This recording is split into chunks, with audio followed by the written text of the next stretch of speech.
मला 10 दिवसानंतर तरी घेऊन द्यावा लागलाच असता. इथं सेकंड हँड मोबाईल आहेत बरेचसे. आता आपल्याला बघू कोणता भेटतोय तो. त्याची कंडिशन चांगली आहे. तर गाईज फायनली फोन घेतलेला आहे. तर हॅलो वेलकम नमस्कार आणि जोहार मित्रांनो, मी काढून स्वागत करतोय आजच्या ह्या नवीन दिनचर्या ब्लॉग मध्ये. डेली ब्लॉगिंग खन्नाट चालू आहे. तर आजचा विषय थोडा घन आहे आणि तो विषय काय आहे तो मी तुम्हाला नंतर फ्रेश वगैरे झाल्यावर सांगेन. सध्या तर जिमला जायचं आहे आणि जिमला जाण्यासाठी नॉर्मली एनर्जी की जरूरत आहे अपने को. तर जाऊया, थोडंसं दूध वगैरे आणूया, बनाना शेक वगैरे पिऊया, नंतर जिमला जाऊया आणि त्याच्यानंतर पुढचा विषय काय आहे ना तो खतरनाक आहे, तुम्हाला सांगतो. तर गाईज फायनली जिम कम्प्लीट झालेला आहे आणि आपला जो कालचा वर्कआउट मिस झाला होता तो आपण आज केला आहे, शोल्डर आणि लेग. आता उद्या बघू पुढचं शेड्यूल असेल ते. आता इथून पोस्टपोन होत जाईल सॅटर्डे पर्यंत. त्याच्यानंतर बघ देखते हैं जो भी होगा आगे.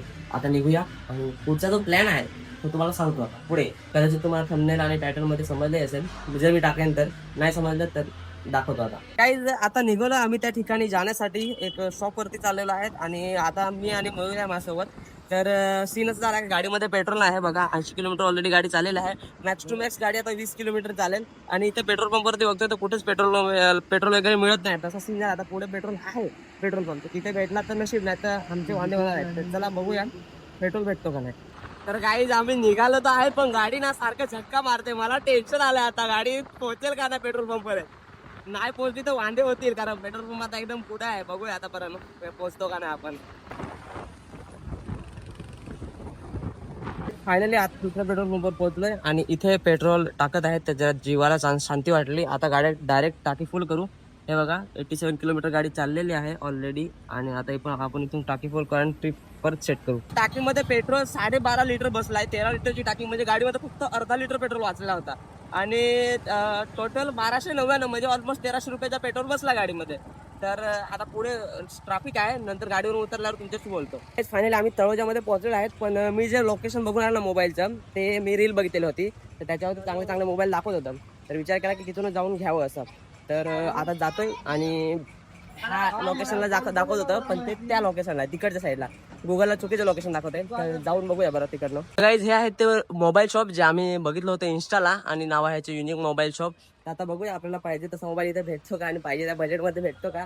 भेटला तर मग घेऊया, नाही तर मग बघू काय डिसिजन काय असेल ते पुढचे. आता मोबाईल बघितल्यावर कळलं. मुळे बघा केस खराब झाले तर जास्त एक करतोय. आतमध्ये सेलसाठी एक पण पोरकी नाही आहे, पण चला. इथं सेकंड हँड मोबाईल आहेत बरेचसे. आता आपल्याला बघू कोणता भेटतोय तो. इकडे आयफोन मध्ये पण आहेत, सॅमसंग मध्ये पण आयफोन ते बघा छोटे पीस पण आहेत, बिस्किट पीस. आयपॅड वगैरे आहेत. आपल्याला पाहिजे तसा आयफोन भेटला पाहिजे, नाही तर फिर मतलब नाही यहाँ पे आने का. इकडे अँड्रॉइडच आहेत. तर गाईज प्रो सिरीज चालू झाला आपल्याकडे इथं. 12 प्रो, ये 12 प्रो है और ये भी 12 प्रो है. ये 128 है 256. ये क्या है, बारकोड है वो. ये प्राइस है. गाइस बघूया 2-3 मोबाईल मग सिलेक्ट करूया. तर गाईज मोबाईल पसंत नाही आला, कारण कलर वगैरे गेले होते, डेंट वगैरे होते आणि त्या प्राइस मध्ये मग कॅशिफायला भेटत होता नवीन, म्हणजे चांगला कंडिशन मध्ये. तर मी विचार केला की आता इथून जायचं आपण खारघरला. तर चला आता डायरेक्ट खारघरला तुम्हाला भेटतो. गाईज आता त्यांच्याकडे जस्ट नवीन माल आलेला आहे. आता नवीन माल आले हिंदी में बोलो चलेगा. चलो बोलो. गाइस आता आलेला आहे नवीन माल आणि आता नवीन स्टॉक और इसमें से निकलेगा 256. हाँ कडक एकदम नवीन सारखा. चलो देखते हैं. थांबा फक्त. ओके. आता काढतायत फोन. आता बघूया आपल्याला कंडिशन मध्ये 16 डिस्ट्रिक्ट भेटला ना, फक्त घेऊन टाकून माहिती आहे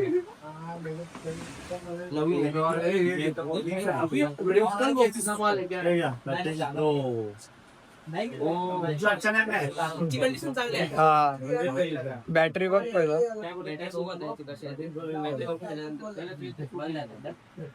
चालू करून द्या.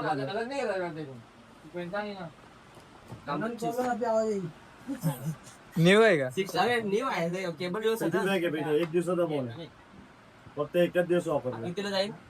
आपल्याला पडेल 76-77. सेम किंमत का? हो, एक दिवसाचा फोन. मार्गेनिंग होते का? 24 नवीन आहे. नेगोशिएशन होते का नाही? हा कोणता आहे? करू नका. हा चार्जिंगला लावू. हा चांगला आहे. कोणता आहे?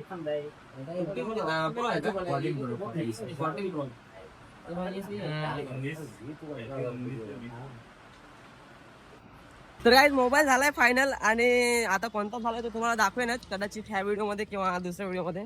तर कोणता घेतलाय तो तुम्हाला सांगतो मी नंतर. थोडा सस्पेन्स राहू दे त्या गोष्टीचा. पण चला पैसे काढूया आणि लेणे का विषय करूया. ते नोटी तर थोड्या कडक निघल्या आहेत, त्या वळत पण आहे खिशान जेमते वाळून भरला आहेतचा. तर आता जाऊया. मोबाईलची किंमत वगैरे काय कितीला पडली ना ते तुम्हाला मी सांगतोच व्हिडिओमध्ये पुढं. सगळ्या तुम्हाला सांगेन, तुम्हाला काही लपवणार नाही काय किती घेतलं कसं घेतलं. ते मोबाईल आपण सेकंड हँड घेतलेला आहे हे पण सांगतो तुम्हाला आणि त्याचेही रिझन तुम्हाला काय आहे तेही सांगतो. ठीक आहे.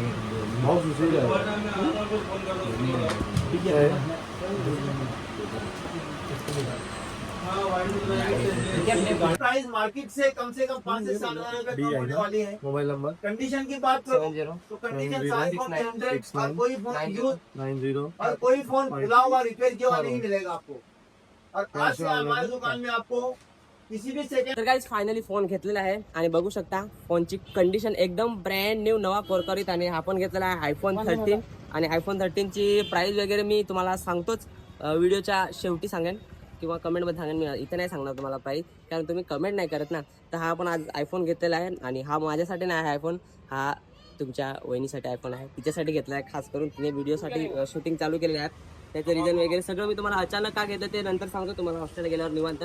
सध्या निघूया, खूप गरम होतं. आता बिर्याणी खायला आलेलो आहे पण मला दिली पण मयूरला नाही दिली. खास मी बिर्याणी मयूरला खावडवण्यासाठी आलो. मला भूक नाही आहे, मी मयूरला आज खावडवतो. कारण मोबाईल वगैरे घेतला तर पार्टी तर द्यायला लागेल का नाही. बाकीचे कोणाला नाही देत, त्याला दिली कशाचं. माझ्या हारी उन्हात आला ना तर त्याला द्यायला लागतो. आता बिर्याणीची वाट पाहतोय बरं. तर गाईज फायनली हॉस्टेलला पोहोचलोय. मी कामावर गेलो होतो आणि अजून परत आलो. काय त्याचं कारण असं की मी चार्जर हॉस्टेललाच विसरलो होतो. आणि अचानक मोबाईल घेण्याचं कारण असं आणि सेकंड हँडमध्ये घेण्याचं कारण असं की सावीकडे ऑलरेडी एक नवीन मोबाईल घेतलेला आहे ऑलरेडी. आताच 2 महिने झाले, पण त्याच्यामध्ये व्हिडिओज वगैरे तिला चांगले शूट करता येत नाही आणि तिची इच्छा आहे की ब्लॉगिंग वगैरे करायची. तर त्यासाठी तिने 2 ब्लॉग टाकले. मी तिला चॅलेंज दिलं की तू 10 ब्लॉग बनवून दाखव मला. 10 ब्लॉग बनवशील तर 11व्या ब्लॉगला मी तुला आयफोन गिफ्ट करेन. तिने 2 ब्लॉग मस्त सुंदर असे बनवले, मला आवडले. मी एक्सपेक्ट केलं होतं त्याच्यापेक्षा चांगले तिने ब्लॉग बनवलेले. ठीक आहे, मी जेवढे एक्सपेक्ट केलं त्यापेक्षा चांगले बनवले. तर मग मला वाटलं की हिला कॉन्फिडन्स आहे म्हणून मी तिला मोबाईल द्यायचं ठरवलं. आणि तिने तिचे 2 ब्लॉग एखाद्या त्या फ्रेंडच्या मोबाईलमध्ये बनवलेले. मग अचानक ती फ्रेंडने पण मोबाईल द्यायचं सोडून दिलं, तर तिला मग ब्लॉग वगैरे बनवता येत नव्हतं. आणि तरी तिने तिच्या मोबाईलमध्ये ट्राय केलं, पण तिच्या मोबाईलमध्ये काय एवढी चांगली क्वालिटी आली नाही जशी एक्सपेक्ट करतो आपण तशी. तर मग म्हटलं एवढं चांगलं करते तर मग त्या हिशोबाने मला 10 दिवसानंतर तरी घेऊन द्यावा लागलाच असता. म्हणून मी अचानक तिला एक आयफोन गिफ्ट करायचं ठरवलं आणि चांगल्या कंडिशनमध्ये भेटला मला फोन. बॅटरी पर्सेंट पण 80+ आहे आणि आयफोन 13 आपण घेतलेला आहे तिच्यासाठी, जो त्यासाठी चांगला बेनिफिशियल आहे. सेकंडरी फोन आहे, तिच्याकडे ऑलरेडी अँड्रॉइड आहे. तर हेच काहीशी कारणं होती ज्याच्यामुळे आपण तिला आयफोन घेऊन दिलेला आहे. तर आय होप तुम्ही जसं मला प्रेम देताय तसं तिलाही प्रेम द्याल आणि अजून ह्याच्यापेक्षा जास्त प्रेम द्याल. व्हिडिओ आवडला असेल तर लाईक नक्की करा आणि हा व्हिडिओ इथेच समाप्त करूया.